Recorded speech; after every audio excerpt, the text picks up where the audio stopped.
using procurement, program and control. I'm a businessman, yes, I'm an entrepreneur. Oh yeah, I'm a businessman, yes, I'm an entrepreneur. Oh yeah, I'm a businessman, yes, I'm an entrepreneur. And good afternoon and welcome to the Business Zone. It is Friday, October 7th, and we are here this month celebrating Hispanic Heritage Month. So we got a great guest today, and Mr. Gilbert should be coming on very, very shortly. How's everyone today? Busy week for me. I'm just coming back from vacation, and coming back is just like going. It requires a lot of fortitude to get through the week. So I'm glad to be back. And let's see, Gilbert, are you here? But Lily's here. Hi, Lily. So as soon as Gilbert comes on, I'm not quite sure where he is. Come on, Gilbert. I see you're in. Yes, there he is. So let me bring him on in. He came in late. He was driving in late. I'm on Jamaican time. I was driving from Sacramento. Is that what you were doing? Okay. From the back room to the front room. Huh? That's right. That's right. Hello, everyone. We're here. I was just saying, Gilbert, sometimes when you go on vacation, it takes a whole lot to get on vacation because everybody's calling you and needing you. And it's a stressful thing, vacation. Coming back from vacation is the same way. you need a vacation from the vacation, right? Vacation from the vacation. So this morning it's like, whoa, I need a serene beach. with no phones and no people, and that's it, just me and the beach. I think with this pandemic we should make our own beach in our backyard, man. That would be I great. guess so, huh? Well, people are merging back out. We're not back to normal, but we're back to whatever our new normal is. Yes, definitely. Yeah. So I'm excited. So we're still celebrating Hispanic Heritage Month. So that's pretty cool. Yes. And our guest that we had scheduled, he couldn't make it today, but Miss Lilly Rocha, she came in for us, so championing her on that. Thank you so much. See, Lilly is what you call a true entrepreneur. She was able to jump right in at the last minute and make it happen, man. So this is amazing. Yes, we do want to thank her. She'll be on very shortly, and she'll be sharing with us. So, because part of, I think, and there's so much more to the Hispanic culture. But one of the biggest part of it is food. Yeah. And so she represents the Latino Restaurant Association, and so promoting Mexican restaurants and Hispanic food cuisine. So we're going to be excited about that, because I don't think there's not one human being that does not enjoy Mexican food. And let me tell you something. So when I was in Cairo, a week or so, 2 weeks ago, we went to a restaurant. So my tour guide wanted me to enjoy some of the local cuisine, right? Yeah. And so she introduced me. She goes, I'm not even gonna tell you what it is. Just gonna get it, and then you tell me if you like it. So it was actually called shawarma. I think I don't know if I like those things.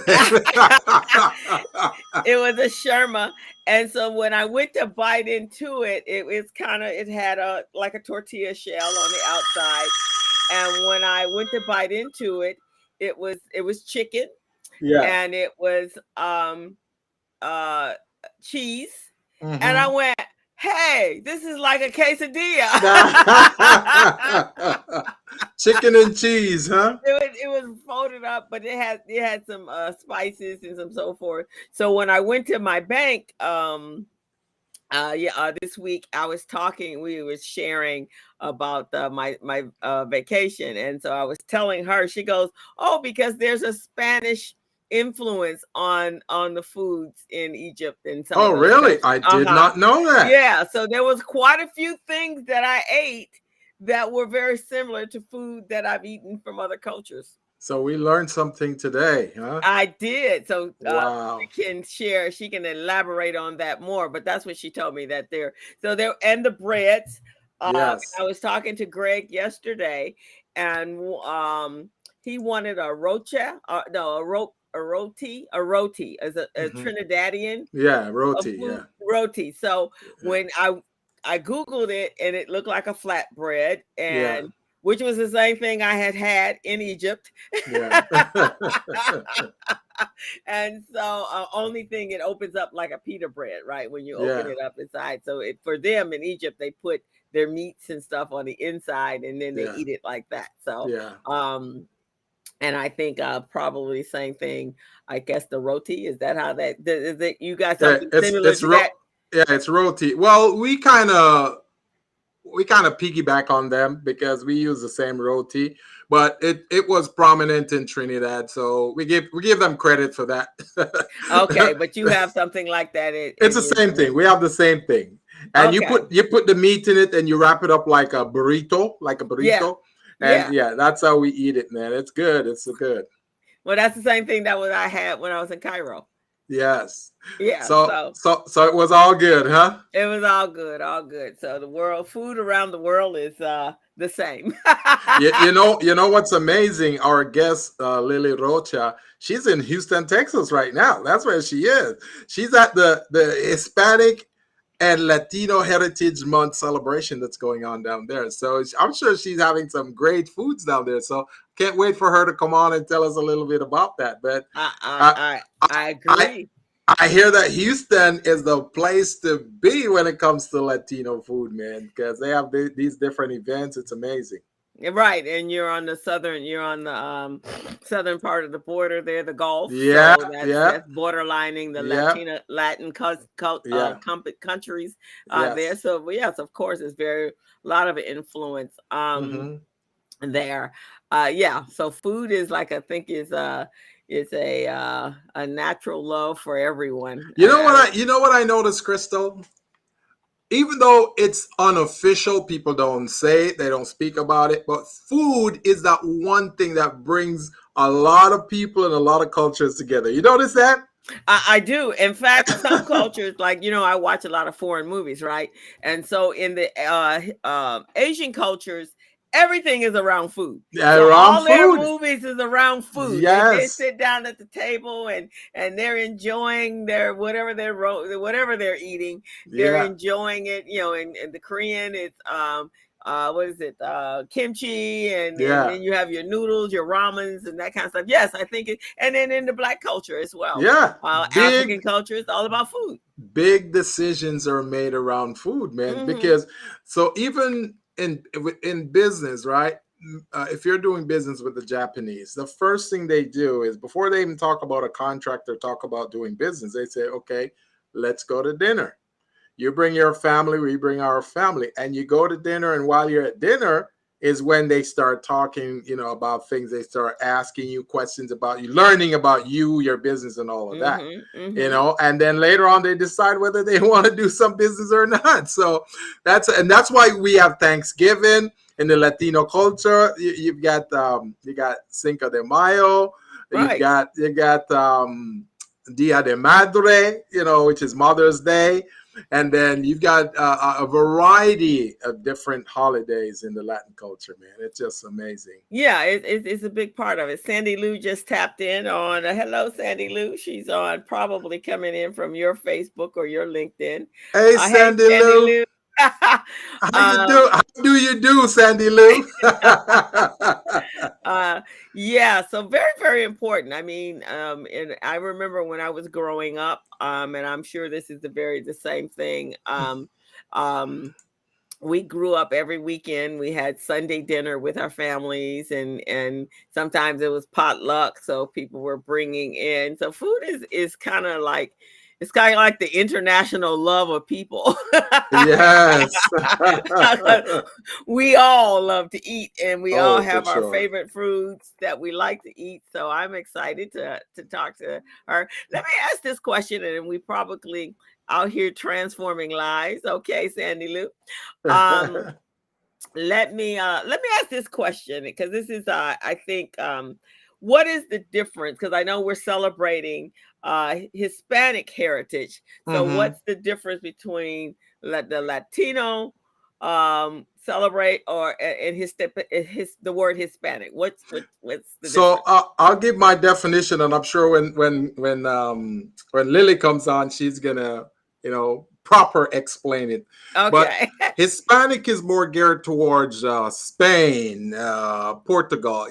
Those areas, the European type Spanish influence. That's more the Hispanic part of it, and some parts of South America as well. So Spanish speaking then. Spanish speaking, right. But the Okay. Latino is more Latin American, that basin, that Latin American basin where you got Panama, you got Costa Rica, you got Nicaragua, you got Mexico, you got many of those countries right there on that little hump right there in the central part of it.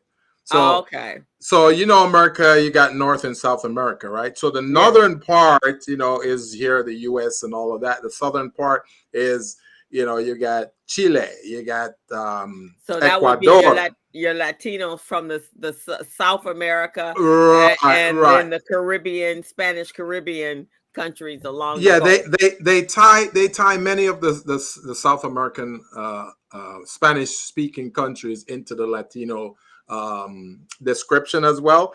Hmm. Even though some of the South American Latino speaking Spanish speaking countries, they don't want to be identified as Latino. They rather be identified as Hispanic.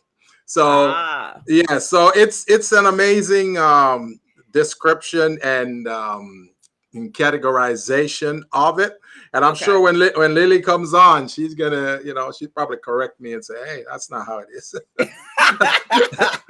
That's so not we'll what we do." we'll get we'll find out. We'll do a comparison Yes, yes, when she comes on and she gives us her version or yes, yes. her definition of it. But that's the one thing I learned, and it's amazing. I interact with a lot of different Spanish-speaking individuals from different regions, and Sandy some laughing at us. she's Sandy laughing. Lou laughing. Sandy Lou, maybe you can put your definition here in the chat too. Put your definition, Sandy Lou, because sometimes when you talk to some Spanish-speaking individuals from different regions, they tell you, "I'm not Latino, I'm Hispanic," and then others will say, "I'm not Hispanic, I'm Latino." So it all depends, it Yeah. all depends. So yeah, it's amazing. But I, that's my That's your okay. And I have to yeah, ask my girlfriend who's from Cuba. I've never asked her that question, but I'm going to ask her that question. And then we have friends from Costa Rica. I yeah, have friends from Panama. I have friends from where else do I from have friends? Costa Rica. Of course, I have some friends. I have friends Mexico, from El Salvador, and I think I have a couple of Colombian friends. So all of it, Spanish speaking, but different cultural, specific cultures. Yeah, the one thing I'm thinking, the Cubans, I think they don't want to be classified as Latinos. I think they're more, based on the ones I've spoken to, they think that they rather go by the category of Hispanics. So I guess it all depends on the region. It depends Well, on I the think folks. that would have been the invasion of the Spanish Revolution, right? Yeah, yeah, Is how they got to Cuba. So yeah, yeah. that could be so more of a Spanish Hmm. influence. But I know with my girlfriend, uh, uh, her makeup, her own personal makeup, and then in her family. So first of all, her family looks like a colorful flag, because her grandmother's Jamaican.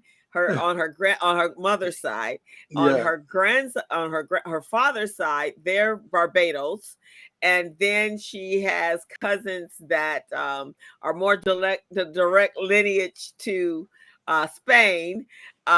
They just happen to be all born in Cuba.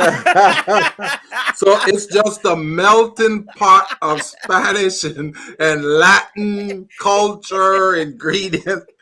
Sandy Lou said, "I'm Mexican American. That is what I know." Right, exactly. So when I talk to her and she's going through that process, my girlfriend Daisy, she's going through the process of learning about her ancestry. Yes. And so she has family from all over she got family in Canada. She got family, obviously in Florida. She got family here in Chicago. She had in Chicago and California. Yeah. So they're all over the place. Right. So, but because there's the Jamaican piece and then there's the Barbados piece. Then so she's getting the best of all worlds, man. Yeah, she's just Caribbean. She's got Caribbean with a splash of Spanish. See, that's probably what I would like to be if I was Latino. You know, I want to be a little of all of that. You know, get all of that, huh? Get all of that culture in me, man. Right, and then we got friends from Puerto Rico, and we got friends. You know, there's Puerto Ricans. We got our Puerto Rican friends. We got our Dominican friends. Yeah. Unbelievable. Yeah, but it's always good for us to celebrate, you know, other cultures, and the Hispanic heritage culture is phenomenal. And as a matter of fact, we are celebrating this at the San Bernardino Airport on October 14th. We're having a procurement summit, and it's in honor of Hispanic and Latino heritage. Now, before they used to say Hispanic heritage, but because some didn't classify Latinos as Hispanic, so that's why now it's being melted together, and they say Hispanic Latino Heritage Month. So I think that's a good thing. Making sure that they're including it. Make sure they didn't leave anyone out. Leaving anyone out that actually is Spanish speaking. No Latino left behind. No Latino. and or Spaniard. If you speak a Spanish, the Spanish language, then there you go. That's right. That's right. Is laughing. Sandy, we got to get you back on the show. Yes, Sandy Lou, we need you back on this show. You got to come share some of the things we've been missing all these years. It's been a while, right? Was it 2019 that we had her here? That was before the pandemic, right? Oh, way before that. Sandy was she actually set in for me with you when I had the kids. I was doing biz camp. And so I want to say that might have been 2018, right? 2018. No, it might have even been 27. It might have been 2017. Oh my Lord, that's a long time. Yeah, it's a long time. So it's time for her to come back out and talk to us. And I think her show just kicked back off. I think she was on a little hiatus for a minute, or at least I wasn't seeing it. So yeah, we got to catch up, Sandy. So reach out to Gilbert and let's get you on the calendar. Let's do it, Sandy Lou. Yeah. So how was your week? Oh man, my week was crazy. I told you, I have a client that is sucking out a lot of my energy. So I'm dedicated to that client 24/7, man. So I'm making sure I get all my T's crossed, all my I's dotted, because when you have a high, I don't want to say high intensity, but when you have a client that is, high, what do you call it? High profile? Intensive. Yeah. When you have a client like that, man, it's like you want to make sure whatever you do the first time, it's done properly, so they don't come back again and say, hey, this wasn't done. No, you got to spend another 5 hours doing it. So yeah. So that's been my thing all week, man. Just trying to do that and get that going, and just trying to get my DBE certification renewed at Metro. They sent me this letter saying, "Hey, you're no longer a DBE." I said, "What? Are you guys crazy?" High maintenance. There you go. High maintenance. That's the word I was trying to find. Yeah, that's it. High maintenance. High maintenance. Thank God all our clients are high maintenance, because boy, we'd never make it. Yeah, so I got my DBE thing all situated now, so I'm good to. I can start making money again, big money again. All right, that I'm glad that happened. Mine Yes. was just catching up with people who that thought I guess thought I was going away forever, and so they all came back this week. But it had some good clients. And I think I told you earlier, I have this young lady. We're gonna have her on the show. I Yeah. am so impressed with this young lady and what she's done within a year of her business. Yeah. Oh my God, she's just so impressive. Mm-mm-mm. And as a small business owner, I Yeah. mean, and she's a young girl, so she has really embraced being a business owner. Yes. And I am just super impressed. I've had 2 meetings with her. Uh, Here's how impressive she was. Yeah. I was teaching her QuickBooks, and we finished up our training on the second meeting. That's Oh how impressed man, I am of her. that is amazing. That is amazing. Because we know many of our small business owners, they don't care about QuickBooks. So No, it's it just gonna take them a while to get the gist of it. So yeah, this is good. yeah. This is So very so good. I was really excited about her. I had another 2 young ladies there in the social services, mental health industry. They're starting their own clinic, their Yeah. own mental health clinic. So Oh, here's great. something interesting. I hadn't thought about this. So they're going to be hiring therapists or clinicians to work for them, and they're servicing children and adults, right? Hmm. And 2 years ago, and it really just kind of happened in 2020, but we were so ingrained in the pandemic that we didn't really think about, or at least I didn't think about what all of the what it was gonna how it's gonna affect every group. So they're a mental health. They're opening up a mental health clinic, so they cannot hire uh 1099 Really? therapists. They have to Wow. be employees. Oh my soul. I And think I kind of understand why, because they wanted them to be um I don't want to say vested into the operation, but they want some level of accountability and loyalty, that type of thing. Because as a consultant, you could be there today, gone tomorrow, don't really care about the operation. well, actually, this is coming from that law, the AB 5. Right. So the new that happened that came into effect in 2020. So because they're in the same business Yeah. as the owner, which will Yeah. be she and her partner, which Right. is mental health, Yeah. then that means based upon, because there's only three rules now Yeah. determining the classification Yeah. of a 1099 employee and a contract employee, right? Or a Yeah. contractor, right? Yeah. So Yeah. because it's the same industry, which is the mental health industry, Hmm. and they're providing the exact same services even in their own practices, they Yeah. have to be employees. Right. Right. Right. So then that means as a startup Hmm. that you're coming in with a lot more costs than Yeah. you would if you had the ability. Like you and I, we're contractors, Yeah. but we contract for organizations that they're not, yes, they're helping small businesses, but they're Hmm. not business coaches. Right. They don't have the expertise that we do. So Right, they use exactly. us. Yeah. So we can be contracted, we can be 1099 Yeah. because we're not working for, unless we went to work for another company Yeah. that actually did the same thing that we did, then Right. that's a different story.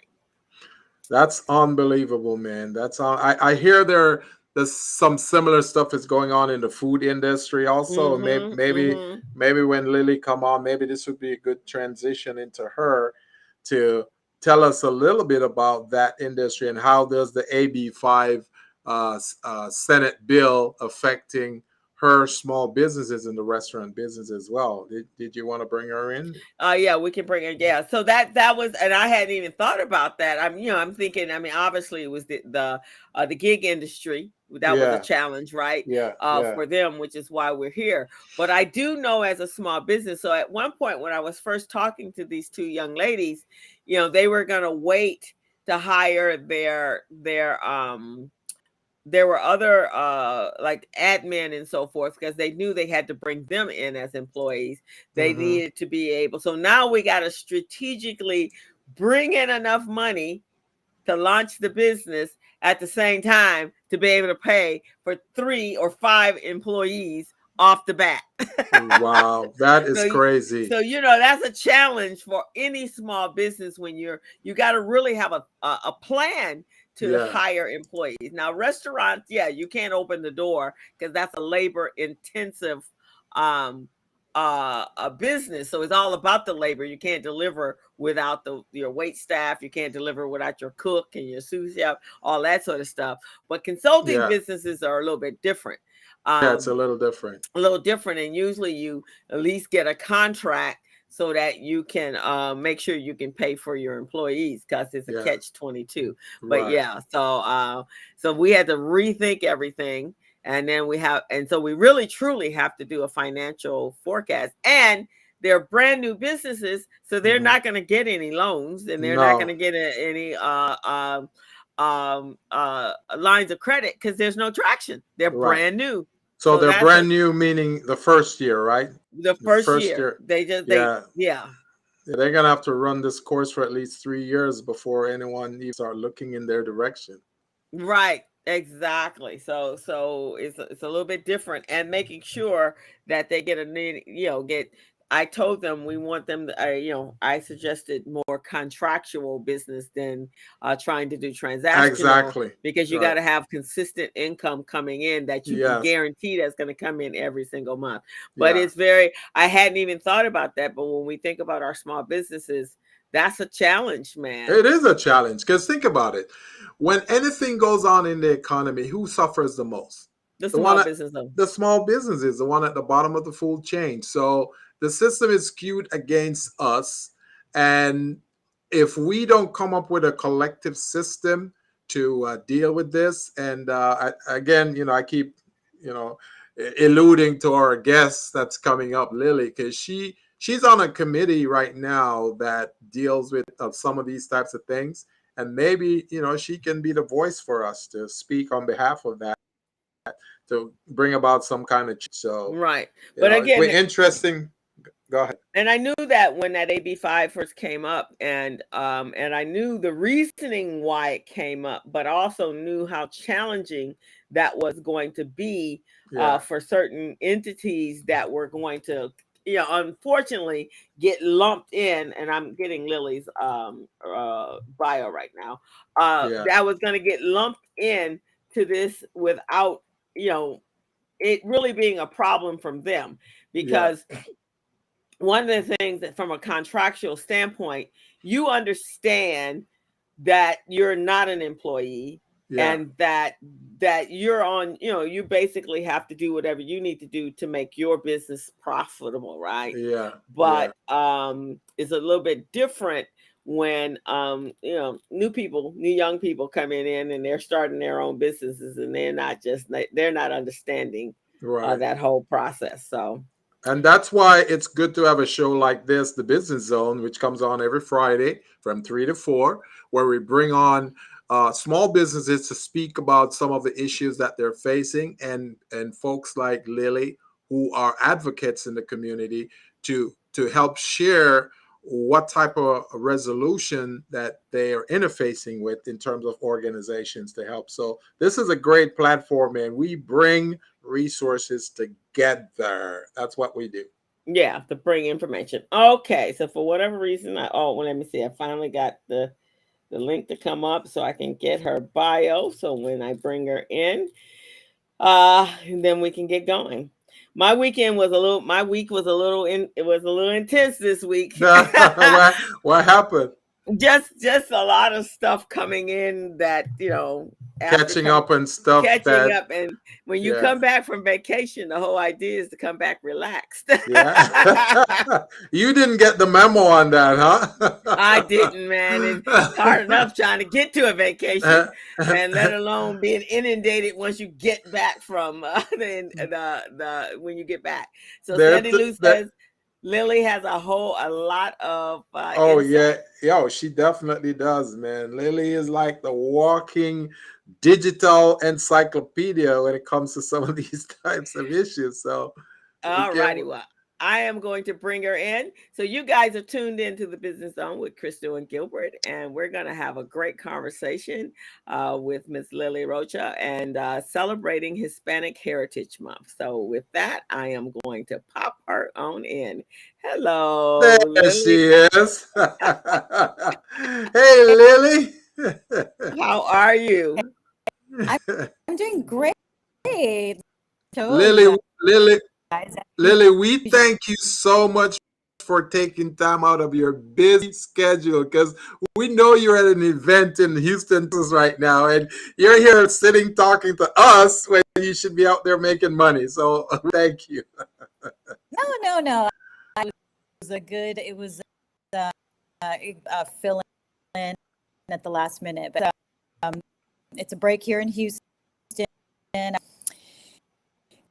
Houston Hispanic business. This thing is huge, Wow. huge. It's big. Dr. Laura Murillo, Hispanic Chamber here in Houston, years, does an amazing job. I think we're hearing every other word from you, Lily. Yeah. Let me Crystal, see. you think maybe we can have her go through her phone? Like Possibly. think she About can log now, in through her phone. guys.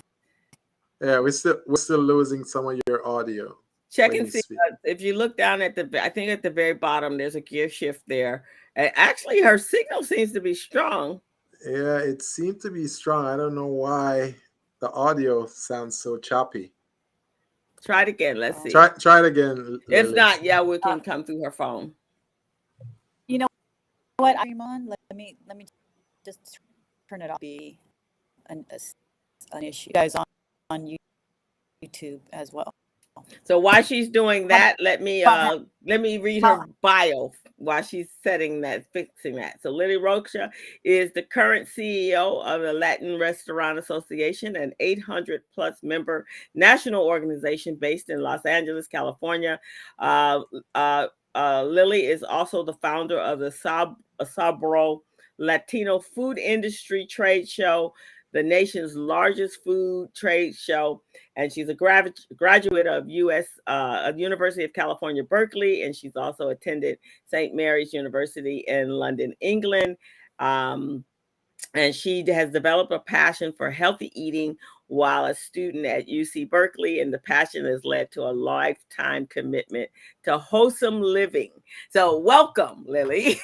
Well, also Lily, one bit that information that's not on that. Lily is also a committee member on my procurement committee with the Hispanic Coalition of Small Business in the Inland Empire, and she is just phenomenal. So, Miss Lily Rocha, welcome to the Business Zone. Can you hear me better now? Your voice is going in and out, man. It's unbelievable. You think maybe we can have her go through her phone, just log in through the phone? Yeah, sometimes the phone is a stronger signal. Yeah, Chris, tell her how to do that, Chris, because I don't know how. Just You know what? Let me go ahead and you want to come out and come back do in? that. Yeah, I'll come out. Okay. All right. Come back. All right. That's fine. Yeah. Sometimes Okay. it gets a little weird. I think when I was in, I was, I did a show from Cairo, and there was, Yeah. I actually did a class from Cairo, and there was Yeah. a little moment that was a It little was weird. choppy. Was it choppy? In the very beginning, and then we kind of, then it shifted, and I was able to make it work. So it just Oh, depends if you're in a hotel, because sometimes yeah. hotels, Yeah. Some of the hotel kind of block the signal too. Yeah. yeah. So yeah, but yeah, this Mhm. week was a little intense, just a little Yeah. intense, and then I just got new health insurance, so I had to go and get my physical, and that was interesting all by itself. And I was Yeah. telling my sister, normally I just go about life taking care of eating right, exercising, and I don't Yeah. really think about health. But I tell you, with this new insurance carrier, they make Yeah. you think about it 24/7. I don't like to think about health like that 24/7. They'll make you a hypochondriac. Even if you had no issues, just the fact they keep checking on you so often, you go, damn, maybe I have something. What's Yeah, going on? you're getting texts and emails like, wait a minute, am I okay? Let me check. Am I okay? If you had nothing before, now you will because they keep checking on you so often, man. It's Because you're crazy. focusing on it too much. Yeah. Like, woo, okay, I like the service, but this is a little much. A little Oh, much. oh man, this is crazy. But it's good for us. So I guess we got to do it and see how it works out for us. Yeah, as you get older, I guess you gotta be more in tune to your health. Um, just don't like to spend that much time. There she is. Let's see if There's she's better Lily now. again. Lily, let's see if we Sometimes get that your audio back. Okay, is this all any right. better? Oh, that's awesome. So There you Okay. go. There you She go. always she always has right. this pleasant smile in her face, man. Oh my Even gosh. even if you're having a bad day and you see her smile, you go, okay, my problem is not that bad. First of all, thank you guys so much. I was saying that we're on a break right now. Houston Hispanic Business Expo here. It is huge. It is definitely the largest gathering of business professionals of Hispanics that I've ever seen, and I think Dr. Laura Murillo runs the chamber here for the past 15 years. An incredible work. I have met so many people, and it's a chamber. Now going to the Hispanic Latino. Yes, yes. Okay, can you enlighten us? you were like you were on a roll, my friend. I think a lot of that is pretty on point, except for I think the way to kind of in the past we used to use the word Hispanic a lot, and because it was what's called Hispaniola, and so that was like the Caribbean, Florida, and all those. So that's what the Spaniards called the New World, Okay. Hispaniola. So that's where Hispanics come from. Now, later on, as we know, there's and et cetera, where a lot of people were like kind of against that word, and so because it was kind of like the colonizing word, and so they were starting, and so that's kind of where that started to be used. To Houston, it's the Houston Hispanic Chamber, and so again, I think that's what kicks in because it's still being used. So it is so confusing, and for us, so don't even try to like all over. That was a good explanation there, Lily. I like it. I like it. Because while you're speaking, I'm identifying with it because I remember Hispaniola, that's what, when Columbus came to town, that's what they tried to do is say, okay, we'll just call this category Right. Hispaniola. Yeah, so they were Okay. calling it Hispaniola, and then it's like the new world of Spain. And so the division it's kind of like the more recent kind of like younger crowd was using to kind of get away from the colonizing word. Yeah. Okay. I get it. I mean, now, that's 'cause I just my take. Somebody else could come in and just like rip that up as well. But well, yeah, I thought, well, we like your explanation. and I thought I had Yeah. heard that in the past that wasn't necessarily what they wanted to be referred to as, because it was kind of a colonizing. It's just like, with black Black people, and right? African American, right? African American, right? So or colored. So that's their word. yeah, I mean, versus Yeah. not my word. I mean, not to get cray, but people were already living here, and Yeah. this whole covering the new world Yeah. is just propaganda from the past 1500s, Yeah. fake news from the Yeah. 1500s. Fake news. I love it. And I think that's why, right? And I think that's That's why I was funny. a little confused, because I remember a number of years ago, it kind of everyone shifted from Hispanic to Latino, or Latina, if they were referring to the male or female, but Latinos. And so I was like, well, how did this word get back here? That I was confused. Yeah, that was kind of what that was about. But it goes back to the fact that we need to honor the folks who were already here in their own land. And so Okay. in their own, the land that they owned. Right. Yeah. So- Yeah. and as you know, a large portion of California was Mexico, right? Well, I mean, we're going way back, Gilbert. We're going way back. Way back before that. Yeah. Well, basically what we know is there were people here before we were discovered. We were already here and discovered. Yeah, exactly. That's what I mean. Like, first of all, people were already here way before that. Came in, and then of course the Mexican territory. There was a fight between the Spaniards, Mhm. Right. Mexican country of Mexico, and they were fighting for the land. And prior to, I'm talking about way before that, where it was sort of like people just here minding their own business. Yeah. Hey, Right. I like your house. I'm going to be living. Yeah, I want it. now. Yeah. And on top of that, I'm gonna discover you. I'm good. Right. Quality of it, like, not, again, not to get all like super crazy about it, but Yeah. people were all living.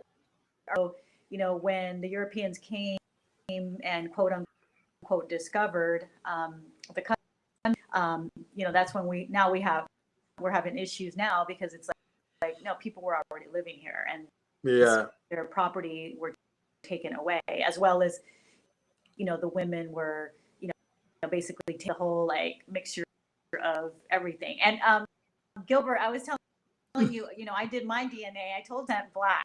Yeah. Yeah. Oh, really? Yeah. I knew that. I knew she was. So what's your what was your DNA breakdown? Ancestry. Well, my family's from Colombia, so Okay. Colombia had one of the largest slave ports in Latin America, and so the music and everything, and I'm actually writing a book on top of all my other, and it's called My Black Grandma, Right. because the story is that her grandma was the product of a Spaniard and getting together, and then the baby was taken away because in those days, can't have that. So it's like the whole story of what happened. And so that's where who are like, 5 generations later, we got 16%. Right.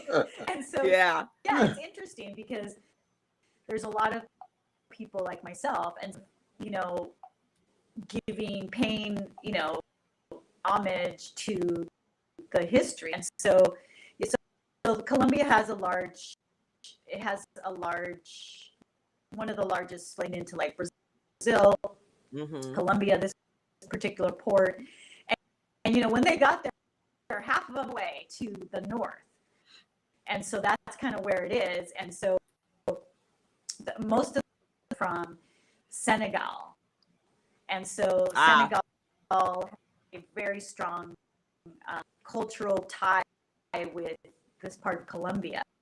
And the reason this all started, I did my senior thesis paper on music, and it was the influence on the Spanish music, and that's kind of where I got all Senegalese. If I turned on Senegalese music from today, it sounds exactly like and so that was like where my interest peaked. And I'm a curious person.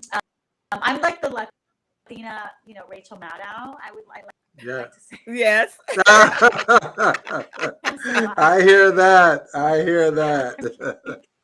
Anyways, but that's it. And when you guys are talking about, hey, Crystal was saying she was eating some. Yeah, I mean, there's so much influence in all one human race, and you know, it's unfortunate that, you know, people get divided up. You know, I'm here to bring us back together. That's right. Awesome. That's right. And I know when I first did my ancestry, obviously ours, you know, being having my grandmother's we're third generation from Nigeria. Well, one side of the family is from Cameroon. From my father's side of the family, it's from Nigeria. But I actually had my African ancestry done as well. So I know from the exact village and the people and everything. And a number of my friends have done that and have gone back and pilgrimage back to their village and met their cousins. Wow. And there, and then they've been gotten their citizenships. Like in Ghana last year, there was a whole pilgrimage of people that went to Ghana, and now they have dual citizenship in Ghana and America. So they were able to connect with their African ancestry. That's amazing. Yeah, that's amazing. Yeah, it's kind of interesting. Which is what you say though. We're all one people. So all this distinction, if you actually do your DNA, you're like, well, okay, mine is like a little rainbow because, you know, obviously from the slave side, there's the Scottish and the English and the Irish, and then on my and then, you know, then we have our African piece, and then on my when my uncle did his, because everyone likes to say, Black folks, that there's a Native American Indian. Well, not all of us have Native American Indian, but my grandfather, so my uncle had to do his DNA so that we could find out that, yes, there was 10% of the DNA chart was Native American Indian, and it came from my grandfather. So now that's my whole makeup. That's awesome. So it's kind of interesting. Man, Gilbert, Crystal, you should do yours, Gilbert. It's I know. interesting. I haven't done mine yet, but I'm sure mine will be 100%. You know, actually, I think I got like 5% Latino, 5% Latino. So yeah, you have to do your. You have to do it. My girlfriend, she's doing it, or her family. She just actually met cousins that she never even knew existed. They lived in Canada, and they went on there, did their ancestry, and so now the whole family is starting to connect with each other. And so she just went to Canada to meet her cousins, and found out that there were other relatives that were living right here in Southern California when her mother and aunt was alive, that she never knew existed, because when they left Cuba during the revolution, they couldn't keep up with everybody, right? So she just found out some Cuban cousins that the Canadian, and then she had some that were living in Southern California. So it's quite interesting. Well, a big part of why I want to do this is I want to find out why when I was 15, right? 15, I kept writing, instead of writing Gilbert Buchanan, I write Gilberto Bishante. I kept writing, I kept writing, and I was drawn to the Latin culture, and I want to know why. You see what I mean? Yeah. And back in '81, I told you I was living in Panama, right? Mm-hmm. For a while. I want to know why those things are. Who knows? Maybe some deep down in the DNA. Well, it probably is there. It's probably there. Because back in slavery, you had a lot of blacks and the Latinos. They combined. They call them Afro Latinos, right? So I don't know. Maybe that's a part of it. Well, you actually have to know that was when the Spaniards came through, that they came through that part of the Caribbean, and that's where they stopped and unloaded. And as Lilly says, there were people already living there. Yeah. And so then, as the Indian and the slave, when they ran away, a lot of times they ran away to the Indian villages, and so that's how you get that. So we got Daisy on here say, I sure did, and even more. Hey, you guys. Oh, well, my girlfriend, my Cuban girlfriend. Hey, Daisy. Hey, Daisy. Right. She just found out all of her people. She is connecting with her people every day. She calls me. I found another relative.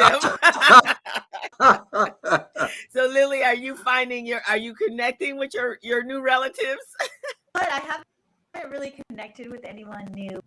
But it's interesting. Besides that, I also had like I didn't know that I had like Italian, and the Italian was like very surprising. And then I of course spent a little bit of some other European, so that was cool. And then of course Native American from America, like the America from America, from North America. Yeah, right, exactly. Yeah. People that were living in the Americas, so that's cool. But anyways, situation here. Just to kind of talk about AB5 for a second. Right now, we're in a crisis situation with the labor shortage, and I've absolutely did quite a number on businesses. I believe that was like right before the pandemic. The pandemic hit. Yeah. Right now, like restaurants are struggling to find labor, and it's not where a lot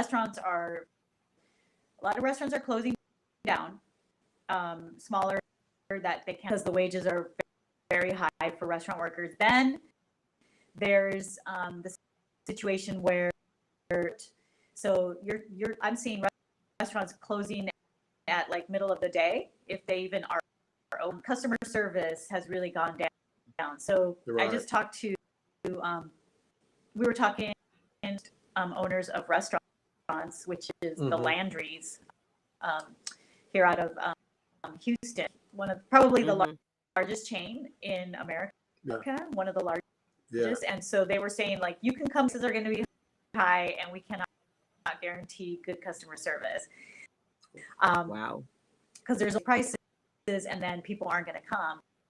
And then the customer service is not where it's supposed to be, because right now people are staying home, just regular 9-to-5 jobs. And, for rest, these are jobs at night and on the weekends. Yeah. So the people that are out there working the restaurants, and they deserve an extra tip, I would say, because they're out of business right now, for sure. And so that's one of the major things that we're struggling with so why do you think in the rest, why do I it's kind of interesting, the whole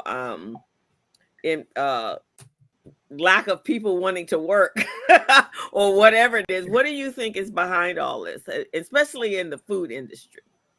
Yeah, you know what? I can't, this Crystal, so I can't really, comment publicly. No, I'm just kidding. Okay. All right. Yeah, I mean, I haven't seen anything like this. And, today I saw that the I guess the unemployment rate is so people are working, but yeah, I'm not sure credible. What is the new rate, Lily? The new unemployment rate? What is it? I haven't. You know what? I don't. I, It was. I haven't been following that for months now because, like like you said earlier, too much fake news. I'm sick of it, so I just haven't been following any of that. I knew at one Right. time they said it was like what 5 point something or 6 point something. Yeah, I mean the numbers But Right now, I aren't so think bad. it's well on from the statistics, it's supposed to be 3.5% is the unemployment. 3.5 right now? That's crazy. That's great. I don't believe that. I do not. With what we just had recently, the big migration, I do not believe it's 3.5%. It seems like it had Yeah, dropped. yeah. So Daisy is Restaurant. saying, and Daisy's in HR, she says there is a 70% turnover in the restaurant brands at LAX prior to the pandemic. Now every hard, it's very hard, especially for cooks. Yes, Right. yes, I agree. I was at LAX like a few months ago, and there was a huge line at coffee stations. It wasn't Starbucks, Right. and the worker just literally stopped and she break right now. Yeah. Goodbye, and then Yeah. she just left everyone there. Now, Wow. of Wow. course, 100%. However, the way that was done was not Yeah. appropriate. Because Right. Right. Right. stuff like that is happening that you never really saw in the past. Like Mhm. that's service, that's not good management. Like definitely needed to be handled better. Yeah. Of course, question. It just not handling it correctly. And that's stuff that you just don't see in the past. Yeah. Yeah. So I don't know when we're going to get out of this, but right now the restaurant industry is hurt. Your friend Daisy said LAX. Yeah, it's everywhere. Everywhere. I'm here in Houston. Situation as well here. Yeah. So I'm Yeah, just lucky to get food. and one of the things as I'm coaching clients now when it comes to their employees, I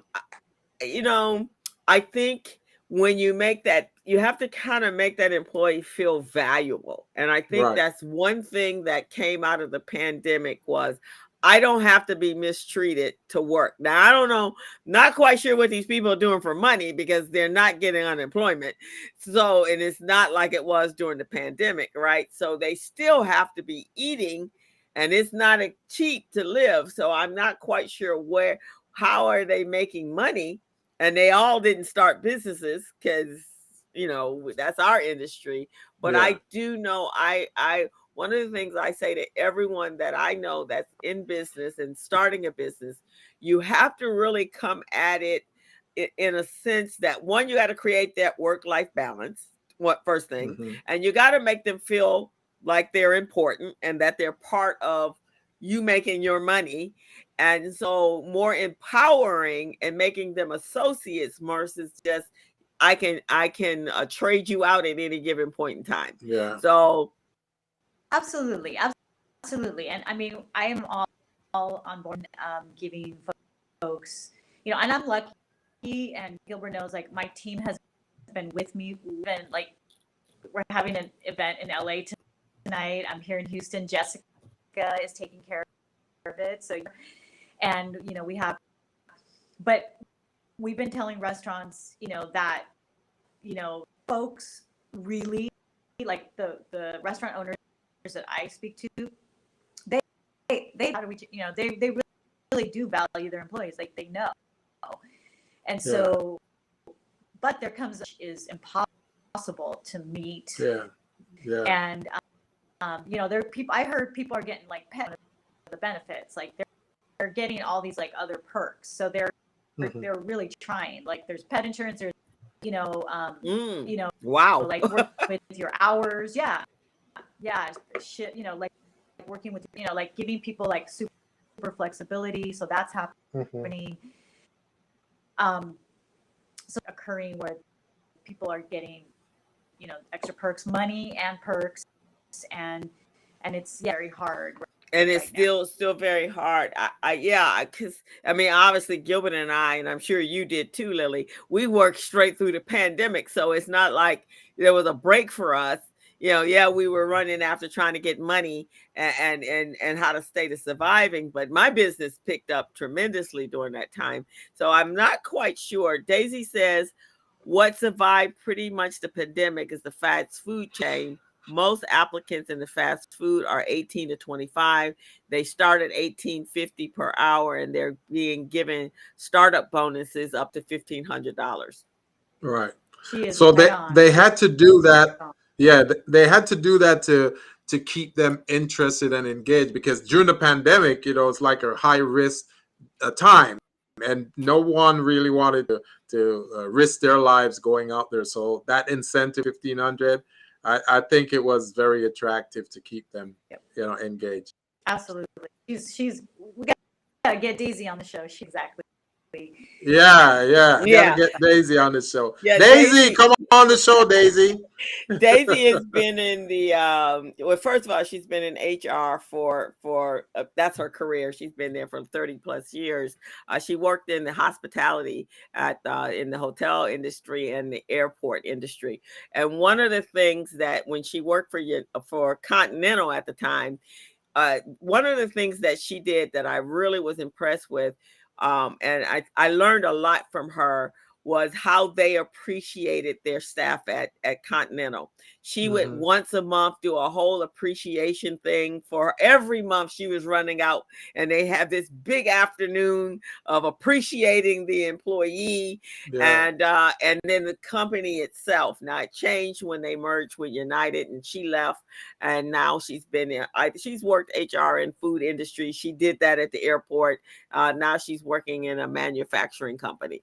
But yeah, they had a really different approach at Continental. I just don't know what is the magic. What is the magic formula for today? Because people have to eat. They have to work. Yeah. I'm not Yeah. sure what are they doing that. Well, I think I can tell you a little bit what that magic formula is. As we know this over history, whenever individuals' backs are against the wall, the thing they turn to in terms of survival is entrepreneurship. So when they quit those jobs, those tiring 9 to 5s, entrepreneurship is what they're looking at. And I think along the way, over the last 18 months or so, there have been some grants being given, and those folks are using those grants to start their business and move it along. And I'm sure you, Lilly is probably going to start seeing a lot more restaurateurs coming into the economic space, because they're going, hey, I'm not wasting my time doing this for another restaurant when I can do it for myself. So they're going to start their own restaurant business, right, Are you Lily? seeing that, Lily? I'm seeing some entrepreneurs starting businesses. Yeah, Yeah, definitely. yeah. But Yeah, the we are restaurant definitely. industry is a hard industry to get. I mean, that's a hard business to That is manage. hard I mean, business. because Yeah. it's labor intensive, so it's all about the wages, I right? I I, So, I think I want to tell you what part of the restaurant business they get involved in. They get into the catering part of it, and it's not having a storefront and having chairs and all of that, but the catering part, because then they make these meals, they can transport it to events and all of that. So that's how some of those folks make it. That's what I've seen. Right. Uh, And Lily, tell them about your programs that's coming up. Lily runs, as Yeah, you we know, all have. know, folks. For those of you who are just tuning in right now, this is the Business Zone with Crystal and Gilbert. We're on every Friday from 3 to 4, and if our guest is exciting and interesting, we take it to 4:30. So we got Lily on here today, and of course, we all know she is interesting. She's amazing. She's phenomenal. So we're gonna keep her as long as we can to get as much information out of her. But Lily is are you the president of the Latino Restaurants Association, Lily? CEO and director of See, the Latino Restaurant Association. okay, good. So tell them about some of the programs that you run and how it Yeah, so works. we you know we're going across the country. Like number one, our educational resources, which includes the boot camp that Gilbert had together, and then also the Dine Latino Restaurant Week, which is a week remote Latino restaurants, just like where you see Dine LA or Dine San Francisco or Dine New York, where you go out, make sure you're going to a Latino restaurant. We put up a list, we promote free, and so is the boot camp. So it's very exciting to, be out there. Yes, it is a hard business, especially right now. So yeah, so I'm, our social media is amazing. We encourage people to follow us at Latino Restaurant Association. That's our handle for Instagram. We, like today here in Houston, we 30 new members. We got some new followers, social media. I got to taste some crunchy donuts, crunchy tacos. Crunchy donuts. I'm telling you, it's a miracle that I'm not like about that big. I every day eating, amazing food. So, and I get to eat some of the most amazing food everywhere I go. So everywhere I go, like I just have cheese, crunchies, tacos for the munchies. That's what it's called. That's what the business crunchy tacos for the munchies. I love it. I love it. What a great business, though. You get to do what you enjoy doing is eating. And so is this something I'm that my way across America?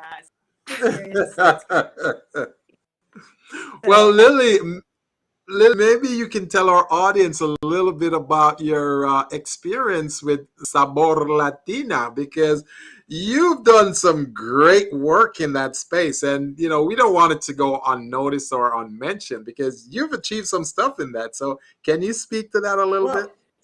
Oh, thank you. Thank you so much. About, my gosh, almost 12 years ago, I found that there was not a trade show. So I founded a trade show called Sabor Latino. Latino. Latino. And that what that means is Latin flavor. And so it's a trade show for the food industry only. Now that show, I sold off a piece of it, and it's show right now. It's going to be next year. We're going to have a Sabor Latino wine and food festival. So it's going to be fest open to the public for the first time. Now, my friend Eric, new star in town, he's actually putting together the newest, likely what I used to do, but at much bigger, much better, newer, hipper, younger. The show is called Antojo. So that's what happens is it brings together manufacturers, people that want to meet buyers, food buyers, supply distributors, manufacturers, all that under one roof. And he's having it at the Pasadena Convention Center. You can cover that with your media, Gilbert. It's happening next year. Of course, we're already starting. Similar to what I did. Again, the trade show industry, was pretty COVID. It's coming back for sure. I've, thank goodness, moved on to other ways, but I also enjoy attending the shows and supporting. So I'm always going to support industry.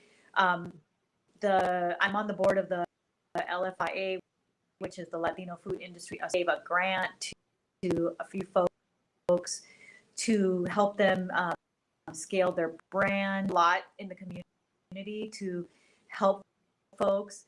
I know Gilbert, you're like all about that. So, I know Gilbert always helps us by giving us resources, his resources. So it's amazing.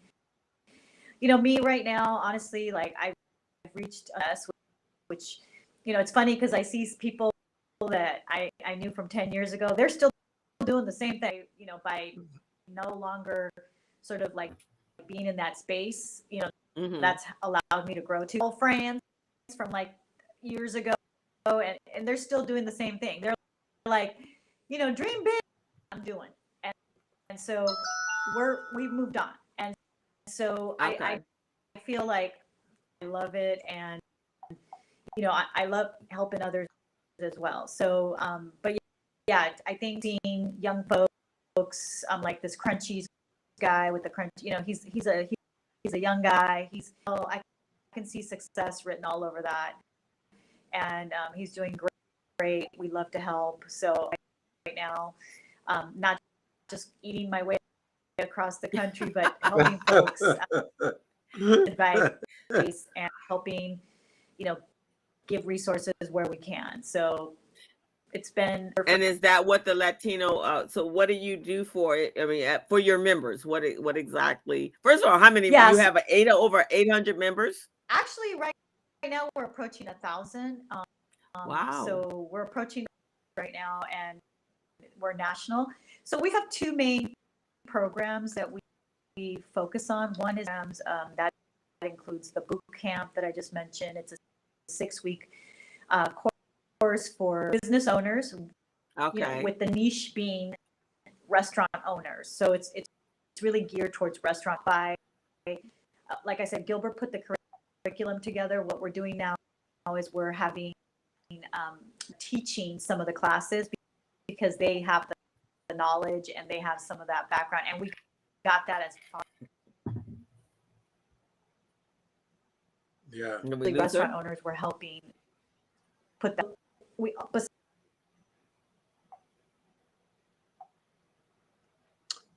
And I think it's also a good thing that. Out. Oh, okay. There we go. I think you guys. We miss a lot what you said, Lily. You got frozen up there sorry. for a I was second. saying that one of our programs is our educational resources, and so programming. And so what we do is we make sure that educational sources, including the boot camp that Gilbert helped us put together, we provide those. So that's one program. The other program is our big promotional Dine Latino Restaurant Week. Usually when restaurants sign up for these restaurant weeks, they have to pay. And so we with us, and so they can be promoted for free in that city. So those are the two major things. On behalf of our members, I go to either the different state capitals. There's so many things going on in the legislature that affects. Lily, tell us about that committee that you're on. You're on a committee where you are one of the few Latinas on that committee. Can you share that information with us? I think he froze up right there. Oh. The signal her signal is kind of weak.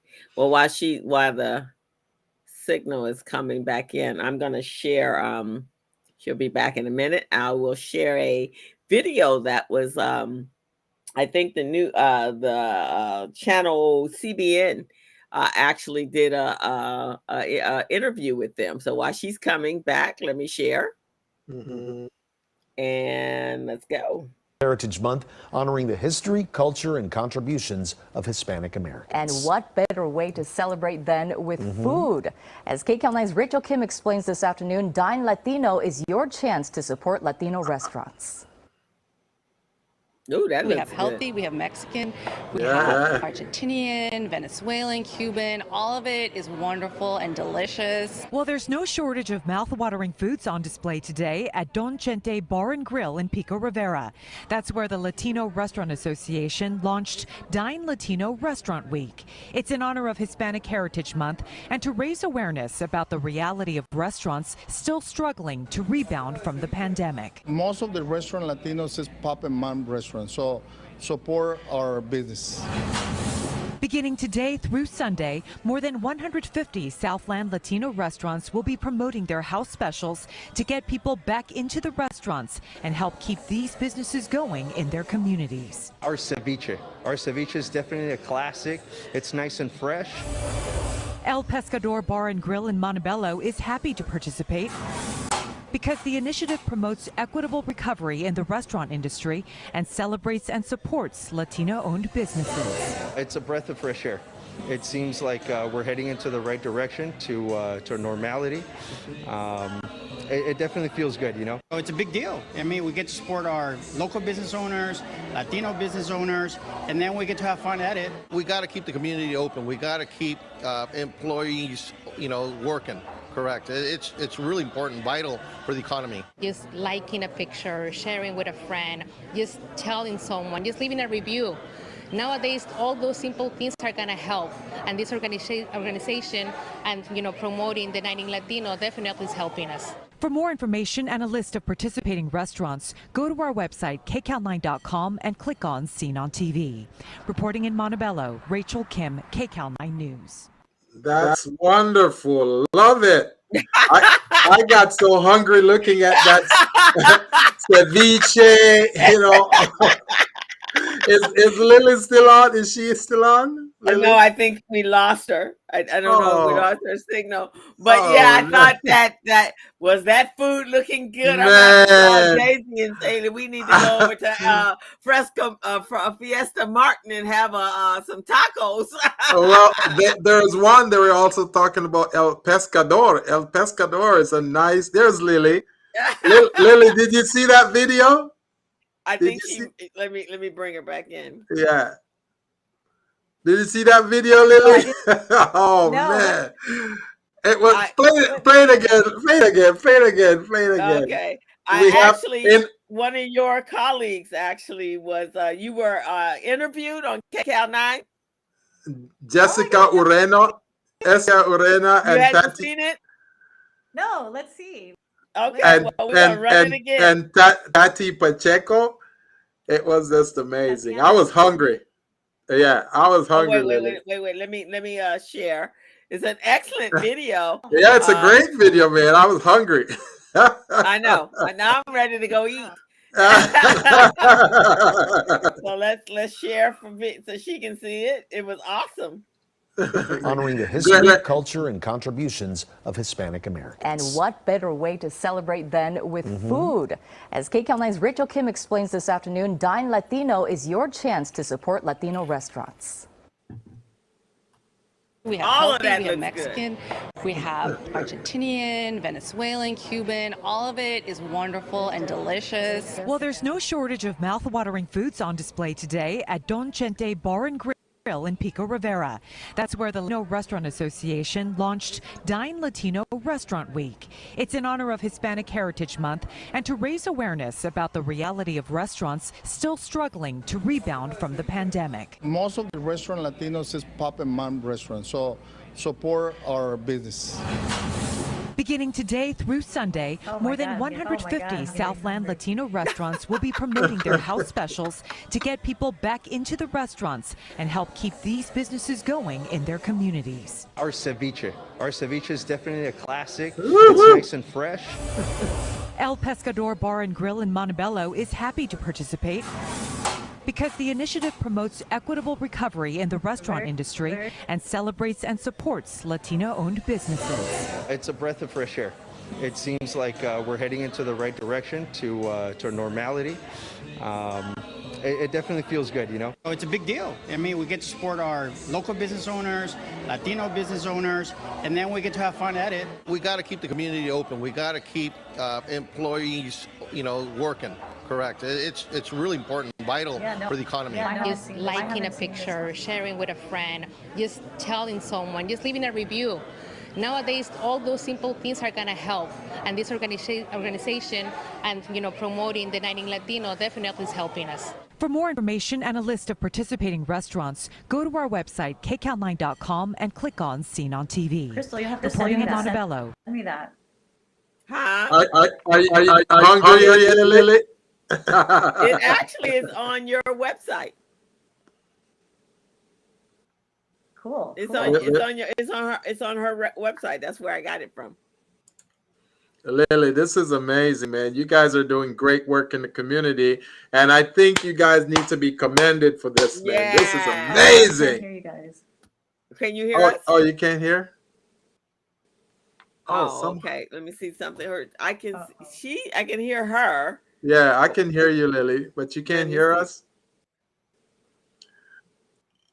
Yeah, if you remove the video, maybe that will free up some audio space there, Yeah, I just Crystal. moved it out. It's no longer Uh, on there. can you hear us, Lee? Can you hear us now? Okay, I think she Oh, lost us again. she's gonna log back in. Yeah, that's some good stuff there, man. That Oh, was that is good, man. I'm hungry. Sandy. Greg, Sandy Greg Lou is. said, "Let's go." I know. I know, man. We're ready to do that. Let's do it. Let's All do of it. that food looked good. That's ceviche, and I don't even eat ceviche, but oh my gosh, everything looks good. Yes. Yeah. Lily, can you hear us now? Let Can me you see. hear us? Let me bring her back in. Yeah. Can you Okay. hear us, Lily? And man, we're having some AV issues today. Yeah. Lily, we got to go, man. We got to go to that place and have some of that food. That is amazing. You guys haven't been to Don Chente's? Are you serious? No. You gotta go. I've been to El Pescador. I've been to that one, and the food is good there. But Yeah. Don Chente, oh, Yeah, I'm, it's so good. Yeah. yeah. I'm getting hungry.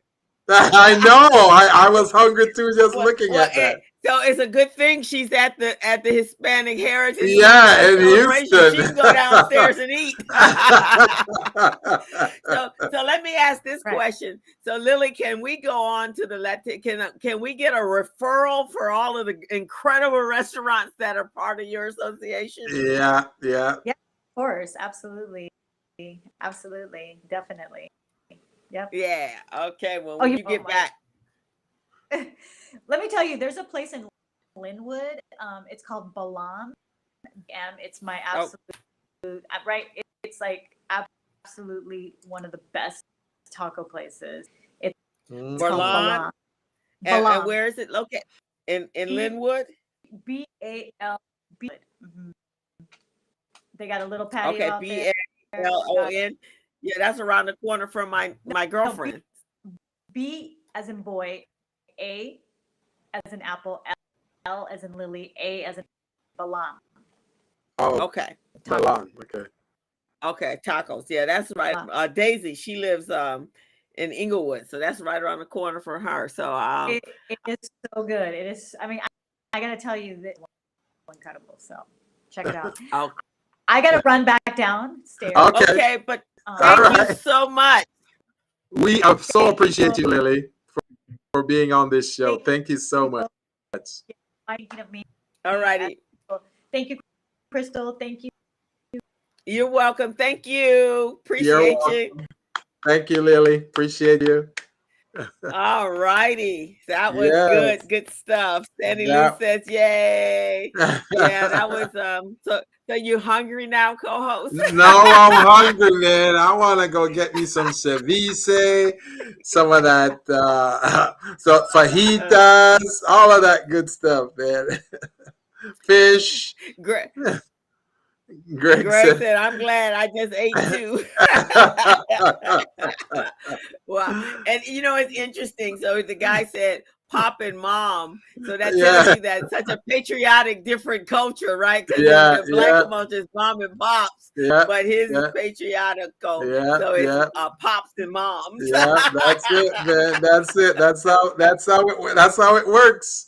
But this has been an amazing show, man. Really, I really appreciate Lily stepping in at the last minute to be our guest when Mr. Frank Montez wasn't able to make it. And just so most of you know, Mr. Frank Montez is the chairman of the Hispanic Coalition of Small Business in the Inland Empire, and I'm his procurement chairman. I work within that organization as well, and I helped. Our goal is to help small businesses become business ready, contract ready, loan ready, and nonprofit ready. We have an event, a Procurement Summit, that's coming up next Friday on the 14th. That's October 14th at the San Bernardino Airport. So it's going to be from 10 in the morning until 8 at night. It's going to be all kind of fun. All kind of contract providers are going to be there. We're going to have Edison, the gas company, the San Bernardino Airport, the mayor, the mayoral candidate, Helen Tran, will also be there. And in the evening, George Lopez will be launching his new tequila brand. So, Oh, wow. Okay. yeah, it's gonna be an amazing event, man. And music and food. It's guys, you gotta show up. All right, so put that down in the chat, guy, Gilbert, so folks can come out there and support, and especially if you have a business, you can meet some of the individuals that are providing procurement opportunities and contracts for you, and that is definitely a way to grow your business. In fact, that's probably one of the best ways to grow and increase your revenue in your business. More on, and as Gilbert and I are always talking about and always discussing, doing doing contractual business versus transactional business is a better strategy to grow your business. Definitely. And to increase the revenue goals in your business. Just so hard to do it on a transactional platform, because you can't guarantee they're going to come back, or Exactly. nor do they, they may not need your services anymore, right? So it might be a one-off for you. But however, if you're doing a contract, then you at least can guarantee, at least for a year or 6 months to a year, how much money you're going to make. Exactly. And then you can use that for budgeting and planning purposes, once you know ahead of time. So that's a great thing. And we're at the end of the year. So right now we all should be, please attend if you can.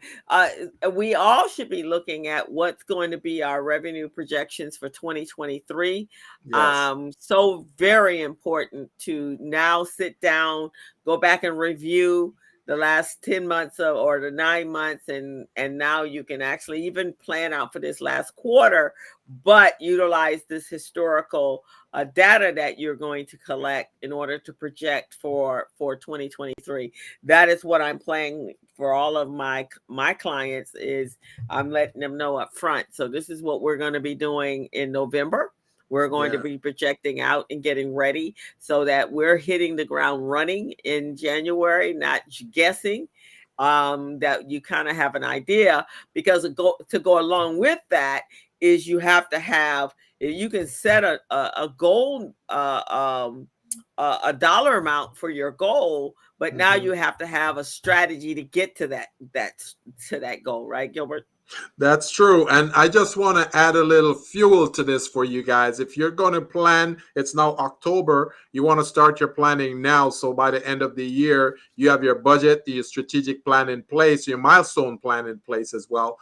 So this is how I want to break it down for all of you guys. If you are a startup business from 0 to 3 years old, okay, startup business, you want to look at earnings of about anywhere from $250,000 to $350,000 a year in revenues for the startup business from 0 to 3 years. The startup phase of your business is the toughest phase. It's more difficult to generate sales then. But if you got what it takes to be an entrepreneur, you're persistent, you don't take no for an answer, you can generate anywhere from $250 to $350 in revenues a year. If you are 3 to 7 years in business, you should be looking at anywhere from $250 to $500,000 a year as revenues from 3 to 7 years. You should be able to generate that with some aggressive marketing, some good planning, having an amazing bookkeeper or an accountant on your team, like my coach, Crystal Mitchell. That will be great. And having a business coach, an infrastructure and back office coach like myself to help you guys with the planning, paperwork, organization, certifications, and access to contracts, that should get you guys to anywhere from $250,000 to $500,000 a year. 7 years and beyond, you guys should be looking at $1 million, at least $1 million, guys. So I just want to put that out there. I want to sow that seed so you guys can start thinking. Right. Awesome. Good. Thank you, Gilbert. Yeah, because I think so many times our businesses think so small, right? Yeah. And I know I see it when I'm helping everyone, and especially with their finances and toward the end of the year, and we're coming up. And as I always say, and as you say as well, if you're looking at your businesses and you're not even clearing what you would make, I mean, as your net profit, what you would make working for a job, you really have to Mm-hmm. rethink what Right. you're doing. And maybe whatever you're selling is not the product Right. that is in demand right now. And Right. maybe you have to look at your business a little bit differently to say, how can I increase my revenue? Because Mm-hmm. you're working so hard, and most cases making less money than you would if you were working for someone, but you have all the headaches that go along with running a business, right? So Exactly. and sometimes obviously positioning your business so that it can do contractual and procurement opportunities will help grow your business. Yes. um as well as creating a product that is in demand, right? That's a way. uh Restaurant businesses and food industry, yes, but I think in this day and age you got to have a real specific niche in order Mm-hmm. to make that happen, and make sure your location is in a place where you have a lot of traffic, so that there's consistently a lot of people. And then for those of us, we're really not looking at creating our businesses online, our e-commerce type businesses, where we can now reach out to the entire country as opposed to one little neighborhood. Right. So, right. That's I have right. a client right now in the food business. They're looking at what are some of the products that you use to create your product, right? So if you have a seasoning salt or a barbecue sauce or some sort of mix for your cornbread or whatever it is, maybe that's the business to go into right now. Exactly. Right? Exactly. And I like what you say about that, coach, because the thing about it is you may it be in the food space, but you're not doing what they're doing. So what you provide might be complementary to what they do. So they may want to buy stuff from you, and that will help you to elevate your business and help you provide that revenue that you're trying to seek. Yeah. So Greg said if you're selling curry pancakes, you're not gonna make it, right? Because you got to make too many curry pancakes. But Greg, you might have a curry, and this could be interesting, a curry syrup. There you go.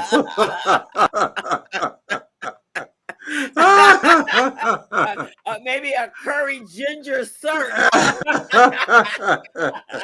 that might sell. You may possibly be able to sell far more of those than you Yeah. do curry pancakes. So I think we just have to revisit. I remember there's a salad place down in Westwood, and it's called Far East.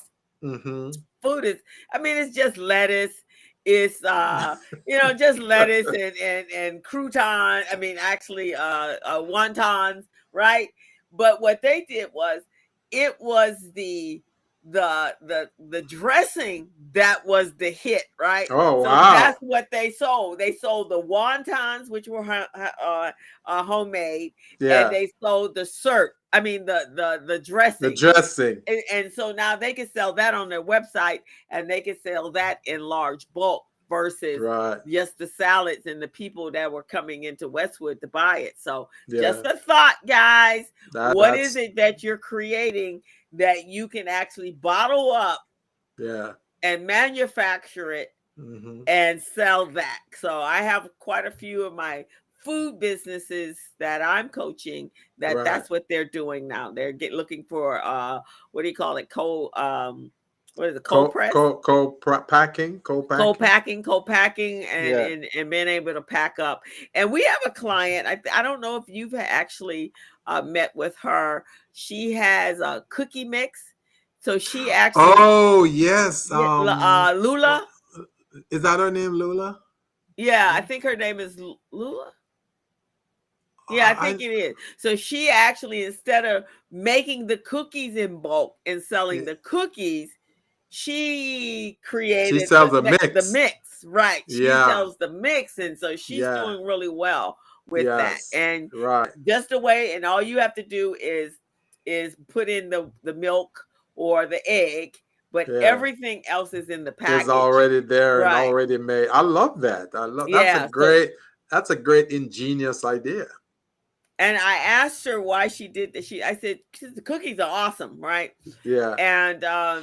And even her packaging. So I asked her why she didn't just produce the cookies and sell them. She goes, "Oh no, this is so much easier. I can just come up with different recipes and make sure I find a co-packer that can incorporate all the ingredients Yeah. into Yeah. one box, and then Yeah. you make it yourself on your That's demand." And amazing, yeah, man. That's amazing. so I think it's just a matter of revisiting how we sell our business. I think, to me, that's like us taking our classes, creating them online in an evergreen space, and just keep reselling that same package. But we Yeah. don't have to be the one. Look at Greg. Greg is hungry. Chicken chow mein roti. He's you, back you, home. you gotta add some curry to that, Greg. You gotta add some curry chicken chow mein roti. There you go. Let me tell you, Greg has been asking for this roti since yesterday. We had one of our on the community briefing, one young lady who's Trinidadian, and she was talking about that. So, Greg, you didn't find your restaurant yet.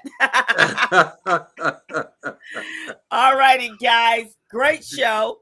Great show, as usual. And thank you guys for tuning in and supporting us. I know you all are viewing and listening all over the world, anywhere from Kenya, Nigeria, Venezuela, Canada. We've got people all over this globe, man, watching the Business Zone with Crystal and Gilbert. So we truly appreciate it. Make sure you go to YouTube and hit that subscribe button, though, so we can send you guys information when we have it, when it comes about, whether it's on an exit strategy plan that you guys may use in your business, or a business plan template, or a business model template. So whatever it is that we have and we can gift to you, we can gift it to you free of cost.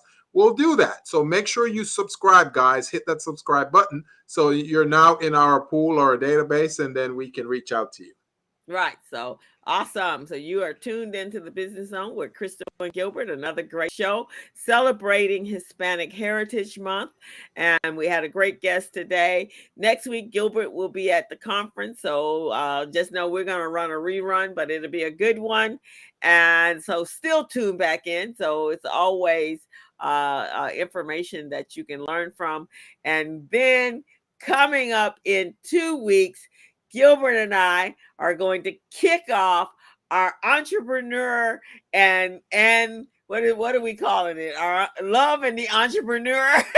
Yeah, love and the entrepreneur. So we'll talk about your personal relationship, how you balance that with your entrepreneurship life, and how they all have to interrelate and how they have to coexist together in order for you to be successful. So it's going to be great. We're going to have some amazing guests on the show. Who knows? We may even have our field correspondent, Mr. Greg Sneed, on here telling us about his relationship and how it relates to his entrepreneurship journey. Yeah, I think so. Greg, you game for it, Greg, because one thing that we know is that it's very important to create a work-life balance, and that's one of the things. And sometimes kiss your profits. Sometimes when I know for me, because I am a workaholic, I decided I finally embraced that. So I have to really make a conscious effort to separate business and personal life. So Gilbert, I think you're learning that as well. Yep. Right. Same thing is that you just can't work every day, all night, all day long. You actually do have to create a balance. And you have to be able to create a place where you can find serenity. And I really do think that you can't do that just working full. I mean, I love what I do, but Yeah. sometimes it's a little much. That's true. That is true. Okay, So guys. we're excited about the launch of this new segment in our show, guys. You are going to see how amazing the solutions are that we provide and resources that we provide you to help you to run a better business and to run a better relationship with your significant other or your family members, so to speak. So we're excited, guys. They will look forward to have you again next week. Right. And so, Sandy Lou, we're going to get you on. Sandy Yeah. Lou says self-care and guilty-free time off. Oh my God, Sandy, did you hit the nail on the hammer on the head of the nail?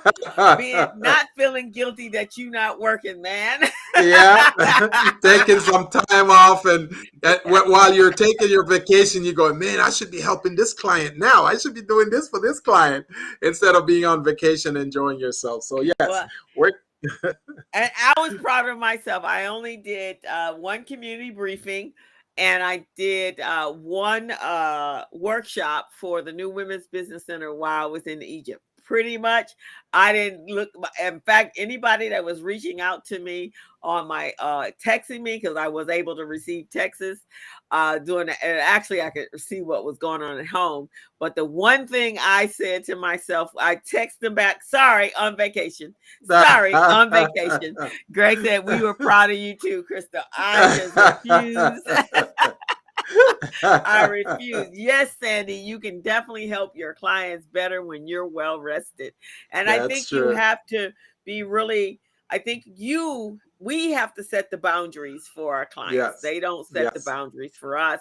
We have to set, because it's very difficult when you're stressed out and your health is being compromised because you're working too much trying to serve everyone. We just cannot. They doing their thing and we falling apart, right? I absolutely love holidays because they so tied up with their family, they don't need me. Oh, man. All righty. I want to send a quick shout out to one of my clients, Neil Cook. Neil Cook has been in many of my programs, and she's also been in the GLAC Business Evolution Program, which is BEP. And it seems as if she just got a grant from them. I think it's probably a $15,000 grant from GLAC. So, congratulations, Neil. Yes, congratulations, Neil Cook. Neil Cook is an amazing entrepreneur. She runs a business helping small business. She's in the Santa Clarita area, and her close friend, Selena, is running for city council in that area. So, guys, if you can vote in that area, you're listening, you're in the Santa Clarita area, go out and vote for Selena. She'll really, really help your small business. So actually, I think I'm gonna run Selena's. That might be what I'll run next week. Serena's there show. You go. So there that you we can go. help her, because we are coming up on the election season. Everyone should have this week received their ballots. Ballot books and their voting pamphlets. Please do your homework. Don't just click boxes. It is so important. There are a lot of legislation on the ballot, a lot of propositions that require you to do your studying. And also, we can see right now it's very important that you know who you're putting in office, because once you get them in there, sometimes you can't get them out. Can't get them out. So everything that we do should be deliberate, and you should do your homework and your resources. I am going to put, when I put the show up, I am going. Good choice. Happy to see her again. Yeah, Greg. We know. But we want to make sure you're voting for someone that has your best interest at hand. That is not just running for their own political purposes. They're running because they want to make your life better. They want to make the community better, and they want to make this is a better place for our children. So, very important, people. Everyone go register to vote if you're not registered, but make sure you do your homework so that whoever you're voting for is a good choice for you and your family and your community. And if you get a chance to speak with any of these candidates before the election, you want to make sure you ask them. If you're an entrepreneur, you want to know, what is it you're going to do for our small businesses? Tell us, what's your plan? How are you going to help us to hire people? How are you going to help us to grow our business? We need lines of credit. We don't need loans to grow our business. We need lines of credit or some grants. Well, how will you work with a small business and micro business community to make that happen for me? So those are the things you want to ask them. Don't be bashful, guys. Don't be shy.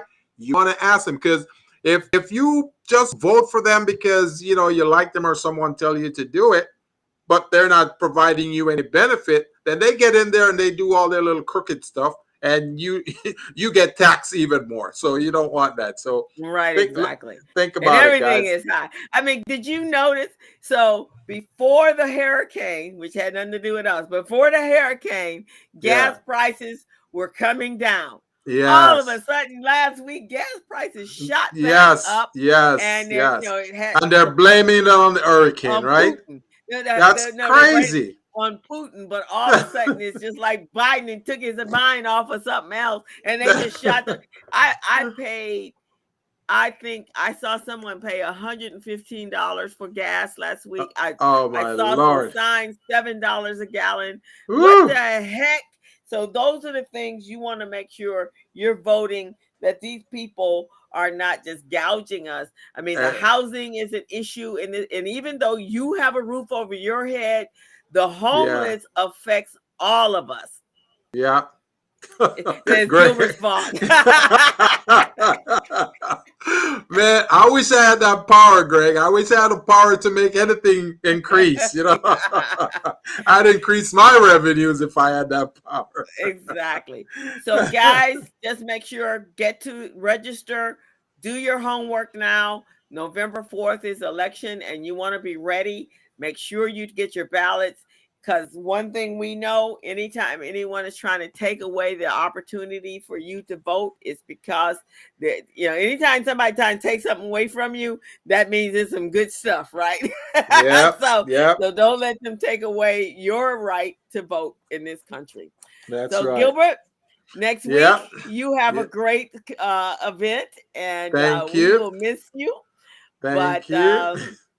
You guys tune in. We're going to actually rerun Miss Selena Thomas. She was an awesome interview. Yes, she was. So if you live in that area, in the Ventura area, or the Santa Clarita area, she's a great candidate to run to vote for.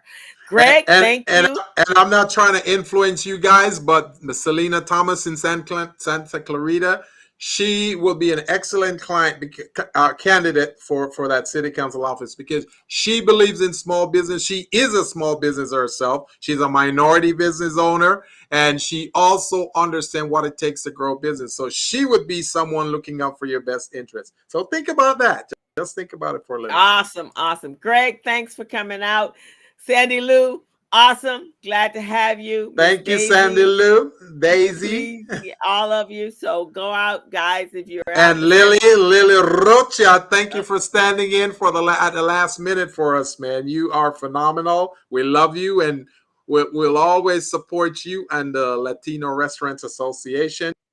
You are my co-committee member in the Hispanic Coalition of Small Businesses. So we're going to be doing a lot of work together. But thank you so much. And for Mr. Frank Montez for not being able to make it today. We hope you get better soon, sir. I know we heard that you're sick, and that's why you couldn't make it today. So we hope you feel better soon.